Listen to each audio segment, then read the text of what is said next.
नमस्कार जय जगन्नाथ। देखो पहाड़ रे केमती बादल ढांकी देछि एपटे वर्षा भी आमर हो सारा पर एमती बाली छतु आमर फुटी जाइए पहाड़ एरिया रे। देखो कि भी बाली छतु आरंभ हो नुआ वर्षा रे आपण आड़े जानते केमती वर्षा प्रथम वर्षा रे बाली छतु फुटे आमर एपटे भी फुटी जाए मु तोलिक आनी तार मूलर जो डेम्पीटा ताकू छिड़े देछि न बाली लगे सबू एठी हमर बछा सरीगलानी।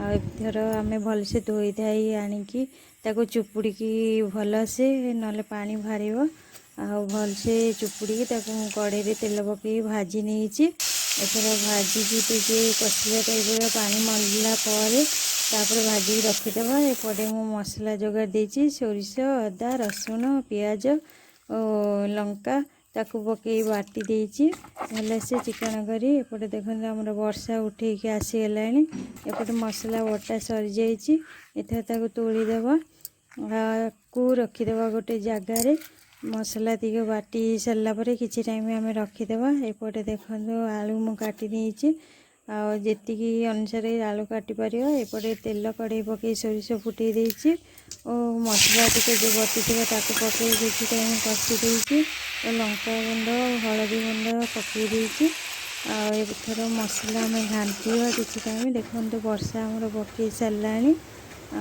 किसी आलू मु कषिकी रखी भाजी ताकू पकई किसी टाइम मसला कषि ना आम एथर आमर देखो आलू कषा धीरे लुण पकईदेवा आलू कषा हो गला प्रायतः देखते वर्षा भी चलती झिपी वर्षा छतु खाइले के मजा लगे।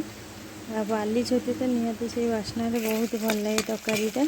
आउटे होगा कषा आमर पानी आम देदेवा एत पानी दे सारापर किसी गोटे टमाटा आम पकई काटिक पकईदेवा और आंबल पकईदेवा पकई सारापर छतु जो भाजी था भी पकई देकी किसी टाइम घांटी देकी तापर फुटापी छाड़देबा।